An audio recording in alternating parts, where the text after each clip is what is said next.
Hello everyone, welcome back to channel. ಇವತ್ತಿನ ಈ ವಿಡಿಯೋದಲ್ಲಿ ನಾನು ಸ್ವಲ್ಪ ಕಿಚನ್ ಕ್ಲೀನಿಂಗ್ ಟಿಪ್ಸನ್ನು ಶೇರ್ ಮಾಡ್ತೇನೆ. ಖಂಡಿತ ನಿಮಗೆಲ್ರಿಗೂ ಇಷ್ಟ ಆಗ್ಬೋದು. ಸಾಮಾನ್ಯವಾಗಿ ನಾವು ಅಡುಗೆ ಆದಮೇಲೆ ಎಲ್ಲ ಪಾತ್ರೆಗಳನ್ನು ಸಿಂಕಲ್ಲಿ ಹಾಕಿಬಿಡ್ತೇವೆ. ಆದರೆ ಇದನ್ನು ಹಾಗೇ ಬಿಡೋದು ತುಂಬ ಅನ್ಹೈಜೆನಿಕ್. ಏನಿಲ್ಲ ಅಂದರೂ ಆವಾಗ ತೊಳೆಯದಿದ್ದರೂ ಹಾಗೆ ಸಿಂಕಲ್ಲಿ ಬಿಡಬಾರ್ದು. ಈ ರೀತಿ ಒಂದು ಬೇಸಿನಲ್ಲಿ ಎಲ್ಲವನ್ನು ನೀರು ಹಾಕಿ ತೆಗೆದು ಇದರಲ್ಲಿ ಹಾಕಿಡಬೇಕು. ಹಾಗೆಯೇ ಕೆಲಸದವಳು ಮಾಡೋದಿದ್ದರೆ ಅದನ್ನು ಹಾಗೆಯೇ ಒಂದು ಬೇಸಿನಲ್ಲಿ ಹಾಕಿ ಆಚೆ ಇಟ್ಬಿಡಬೇಕು. ಆವಾಗ ಕಿಚನಲ್ಲಿ ಸಿಂಕಲ್ಲಿ ಜರ್ಮ್ಸ್ ಸ್ಪ್ರೆಡ್ ಆಗೋದಿಲ್ಲ, ಹಾಗೆಯೇ ಕಿಚನಿಗೂ ಸ್ಪ್ರೆಡ್ ಆಗೋದಿಲ್ಲ.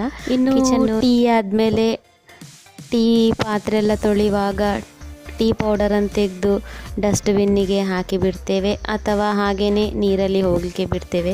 ಆದರೆ ಇದು ಟೀ ಪೌಡರ್ ತುಂಬಾ ಯೂಸ್ಫುಲ್. ಗಿಡಗಳಿಗೆ, ಗಾರ್ಡನಿಗೆ ಇದನ್ನು ಹಾಕಿದರೆ ತುಂಬಾ ಯೂಸ್ಫುಲ್ಲು.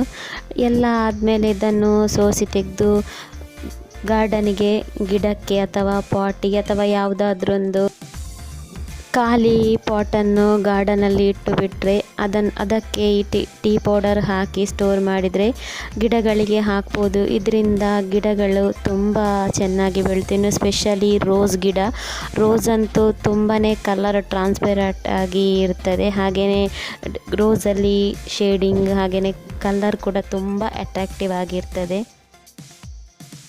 ಇನ್ನು ಅಡುಗೆ ಮಾಡ್ತಿರುವಾಗ ಎಲ್ಲ ಮಸಾಲೆ ಡಬ್ಬಗಳನ್ನು ತೆಗಿತಾ ಇರ್ತೇವೆ, ಮಸಾಲೆ ಹಾಕ್ತಾ ಇರ್ತೇವೆ. ಒಂದು ಡಬ್ಬದಿಂದ ಇನ್ನೊಂದು ಡಬ್ಬವನ್ನು ಯೂಸ್ ಮಾಡುವಾಗ ಕೈಯಲ್ಲಿರುವ ಕೊಳೆ ಅಂಟ್ತಾ ಹೋಗ್ತದೆ ಡಬ್ಬದಿಂದ ಡಬ್ಬಕ್ಕೆ. ಅದನ್ನು ಆವಾಗಲೇ ಒರೆಸಿ ಇಟ್ಟರೆ ಕಂಟೈನರ್ಸ್ ಕೂಡ ಕ್ಲೀನಾಗಿರ್ತದೆ, ನೋಡಲಿಕ್ಕೂ ಕೂಡ ಖುಷಿಯಾಗಿರ್ತದೆ, ಕೆಲಸ ಕೂಡ 2 ಮಿನಿಟ್ಸಲ್ಲಿ ಮುಗಿದಿರ್ತದೆ. ಇನ್ನು ಯಾವುದೇ ವಸ್ತು ಮುಗಿದಿರುವಾಗ ರೀಫಿಲ್ ಮಾಡುವಾಗ ಆಲ್ರೆಡಿ ಮುಗಿದಿರ್ತದೆ, ನಾವು ಹಾಗೆಯೇ ಕಂಟೈನರಿಗೆ ರೀಫಿಲ್ ಮಾಡ್ತೇವೆ. ಅದರ ಬದಲು ಅದನ್ನು ಆವಾಗಲೇ ಕ್ಲೀನಾಗಿ ತೊಳೆದು ಡ್ರೈಯಾಗಿ ಒರೆಸಿ ಆನಂತರ ರೀಫಿಲ್ ಮಾಡಿದರೆ ಅದು ಕೂಡ ಹಾಗೆಯೇ 2 ಮಿನಿಟ್ಸಲ್ಲಿ ಕೆಲಸ ಮುಗಿದಿರ್ತದೆ. ಹೇಗೂ ಕಿಚನಲ್ಲಿ ಅಡುಗೆ ಮಾಡುವಾಗ ತುಂಬಾ ಹೊತ್ತು ನಿಂತಿರ್ತೇವೆ, ಕುದಿಯುವವರೆಗೂ ಕಾಯಬೇಕಾಗ್ತದೆ. ಆವಾಗೆಲ್ಲ ಈ ಕೆಲಸ ಮುಗಿಸಿದರೆ ಕಿಚನ್ನು ನೀಟ್ ಇರ್ತದೆ, ಕಂಟೈನರ್ಸ್ ಕೂಡ ಕ್ಲೀನಾಗಿರ್ತದೆ, ನೋಡಲಿಕ್ಕೂ ಖುಷಿ ಆಗ್ತದೆ. 2 ಮಿನಿಟ್ಸಲ್ಲಿ ಕೆಲಸ ಕೂಡ ಮುಗಿದಿರ್ತದೆ. ಇಲ್ಲಾಂದರೆ ಒಂದೇ ಬಾರಿ ಡೀಪ್ ಕ್ಲೀನಿಂಗ್ ಡಿಫಿಕಲ್ಟ್ ಆಗ್ತದೆ.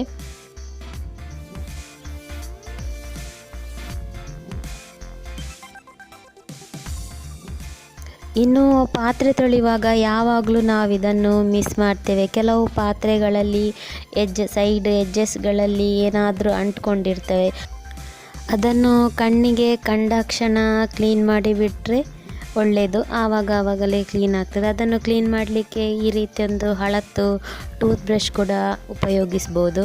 ಇನ್ನು ಆವಾಗದು ಆದರೆ ಹೋಗ್ತದೆ ಇದರಲ್ಲಿ. ಇನ್ನು ಸ್ವಲ್ಪ ಹಳೆಯದಾದರೆ, ತುಂಬ ಅಂಟಿಕೊಂಡಿದ್ದರೆ ಅದಕ್ಕೆ ಮೆಟಲ್ ಬ್ರಷಸ್ ಬರ್ತದೆ, ಅದನ್ನು ಯೂಸ್ ಮಾಡಿ ಕ್ಲೀನಾಗಿ ತೆಗಿಬೋದು.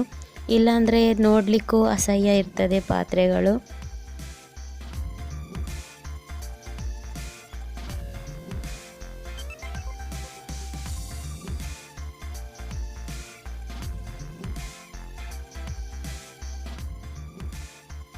ಹಾಗೆಯೇ ಕುಕ್ಕರ್ ಸೈಡ್ ಎಡ್ಜಸ್ಟ್ಗಳಲ್ಲಿ, ಹಾಗೆಯೇ ವಿಸಿಲ್ನ ಹತ್ರ ಎಲ್ಲ ತುಂಬಾ ಅಂಟ್ಕೊಂಡಿರ್ತವೆ. ಅದನ್ನು ಹಾಗೆ ಯಾವುದಾದ್ರೂ ಹಳತ್ತು ಬ್ರಷಲ್ಲಿ ನೀಟಾಗಿ ಕ್ಲೀನ್ ಮಾಡಬಹುದು. ನೀಟಾಗಿ ಕ್ಲೀನ್ ಕೂಡ ಆಗ್ತದೆ. ನಾವು ಸ್ಕ್ರಬ್ಬರಲ್ಲಿ ತೊಳೆಯೋದಕ್ಕಿಂತನೂ ಸ್ಕ್ರಬ್ಬರ್ಗಳು ಎಲ್ಲ ಕಡೆ ಮೂಲೆ ಸೈಡಿಗೂ ರೀಚ್ ಆಗೋದಿಲ್ಲ. ಸೊ ಈ ರೀತಿ ಟೂತ್ ಬ್ರಷ್ನಿಂದ ಕ್ಲೀನ್ ಮಾಡಿದರೆ ಎಲ್ಲನೂ ಕೊಳೆ ಹೋಗ್ತದೆ, ಹಾಗೆಯೇ ಅಂಟ್ಕೊಳ್ಳೋದು ಇಲ್ಲ, ನೀಟಾಗಿರ್ತದೆ.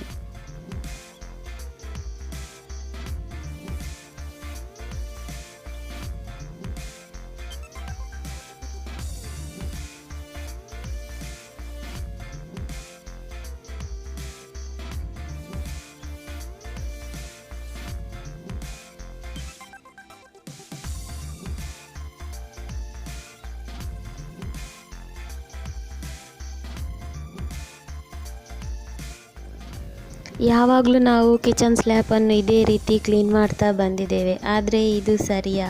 ನೋಡೋಕ್ಕೋದ್ರೆ ಕಿಚನ್ ಸ್ಲ್ಯಾಪ್ನ ಸೈಡ್ ಎಡ್ಜಸ್ಟ್ಗಳಲ್ಲಿ ತುಂಬಾ ಡರ್ಟ್ ಇರ್ತದೆ, ಎಲ್ಲರ ಧ್ಯಾನ ಅದರ ಕಡೆ ಹೋಗೋದಿಲ್ಲ.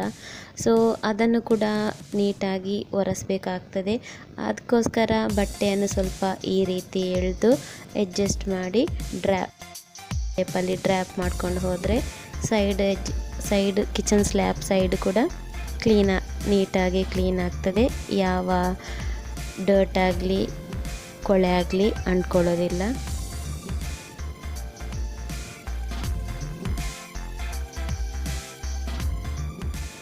ಹಾಗೆಯೇ ಎಲ್ಲ ನೀಟಾಗಿ ಒರೆಸ್ಮೇಲೆ ಕೊನೆಗೊಮ್ಮೆ ಒಂದು ಬೌಲಲ್ಲಿ ಸ್ವಲ್ಪ ಡೆಟಾಲ್ ಹಾಕಿ ಅಥವಾ ಫಿನೈಲ್ ಹಾಕಿ, ಆ್ಯಂಟಿ ಬ್ಯಾಕ್ಟೀರಿಯಲ್ ಸಿಗ್ತದೆ ಮಾರ್ಕೆಟ್ಗಳಲ್ಲಿ, ಯಾವುದರನಾದರೂ ಹಾಕಿ ಈ ರೀತಿ ನೀಟಾಗಿ ಒರೆಸ್ಕೊಳ್ಬೇಕು.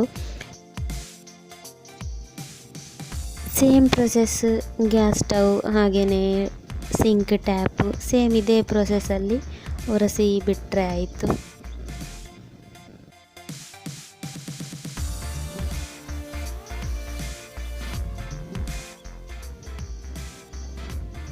ಹಾಗೆಯೇ ಕಿಚನಲ್ಲಿ ಒಂದು ಡೆಟಾಲ್ ಇರಲೇಬೇಕು. ಡೆಟಾಲ್ ಅಥವಾ ಏನಾದರೂ ಆ್ಯಂಟಿ ಬ್ಯಾಕ್ಟೀರಿಯಲ್ ಅಥವಾ ಒಂದು ಹ್ಯಾಂಡ್ ವಾಶ್ ಆದರೂ ಇಟ್ಟಿರಬೇಕು.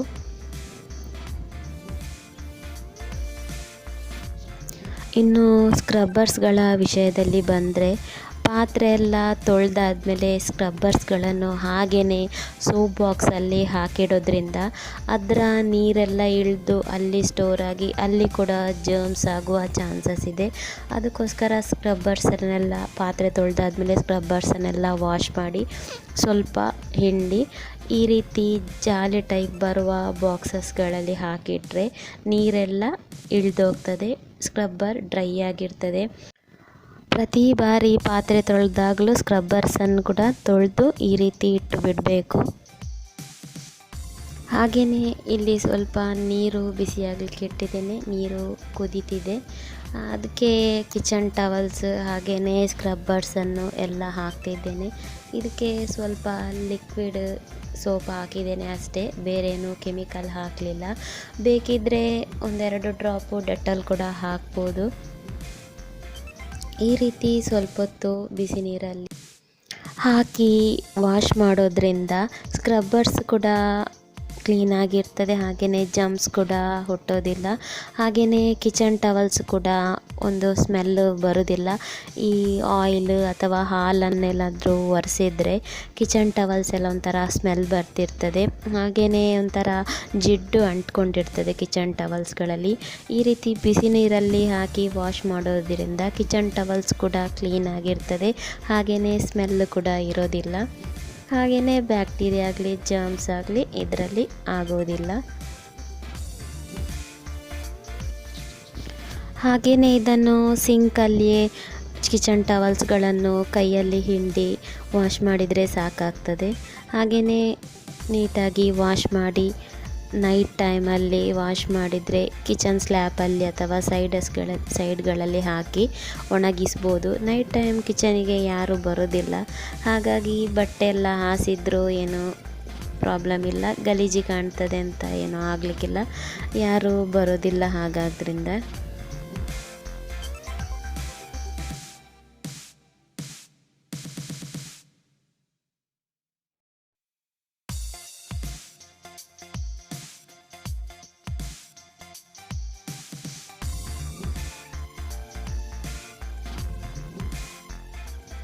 ಇನ್ನು ಸಿಂಕ್ನ ವಿಷಯಕ್ಕೆ ಬಂದಾಗ, ನಾವು ದಿನದಲ್ಲಿ ಜಾಸ್ತಿಯಾಗಿ ಯೂಸ್ ಮಾಡೋದೇ ಸಿಂಕನ್ನು. ಸೊ ಸಿಂಕನ್ನು ಪಾತ್ರೆ ತೊಳೆದ ಕೂಡಲೇ ವಾಶ್ ಮಾಡಿಬಿಟ್ರೆ ನೀಟಾಗಿರ್ತದೆ, ಕ್ಲೀನ್ ಇರ್ತದೆ, ಹಾಗೆಯೇ ಯಾವ ಬ್ಯಾಕ್ಟೀರಿಯಾ ಏನೂ ಆಗೋದಿಲ್ಲ. ಫೈನಲ್ ಆಗಿ ಎಲ್ಲ ತೊಳೆದಾದ್ಮೇಲೆ ಸಿಂಕಿಗೂ ಸ್ವಲ್ಪ ಡೆಟಾಲ್ ಅಥವಾ ಫಿನೈಲ್ ಏನಾದರೂ ಹಾಕಿ ಬಿಡಬೇಕು. ಜಿರಳೆಗಳ ಕಾಟದಿಂದ ಜಿರಳೆ ಆಗೋದು ಕೂಡ ತಪ್ಪಿಸ್ಬೋದು. ಹಾಗೆಯೇ ಡೆಟಾಲ್ ಸ್ಮೆಲ್ ಇಷ್ಟ ಆಗದಿದ್ದರೆ ಬೇರೆ ಯಾವುದಾದ್ರೂ ಆ್ಯಂಟಿ ಬ್ಯಾಕ್ಟೀರಿಯಲ್ಸ್ ಸಿಗ್ತವೆ, ಅದನ್ನು ಹಾಕಿ ಬಿಡಬೇಕು. ಓಕೆ, ಇಷ್ಟು ನಾನು ಫಾಲೋ ಮಾಡೋ ಟಿಪ್ಸ್ ನಿಮಗೂ ಶೇರ್ ಮಾಡಿದ್ದೇನೆ. ಐ ಹೋಪ್ ನಿಮಗೆಲ್ಲ ಇಷ್ಟವಾಗಿದೆ ಅಂತ ತಿಳ್ಕೊಳ್ತೇನೆ. ಇಷ್ಟವಾಗಿದ್ದರೆ ದಯವಿಟ್ಟು ಒಂದು ಲೈಕ್ ಮಾಡಿ, ಹಾಗೆಯೇ ನಿಮ್ಮ ಫ್ಯಾಮಿಲಿ ಫ್ರೆಂಡ್ ಜೊತೆಗೆ ಶೇರ್ ಮಾಡಿ. ಸಿಗುವ ನಾಳಿನ ವಿಡಿಯೋದಲ್ಲಿ. ಅಲ್ಲಿ ತನಕ ಟೇಕ್ ಕೇರ್, ಬಾಯ್ ಬಾಯ್.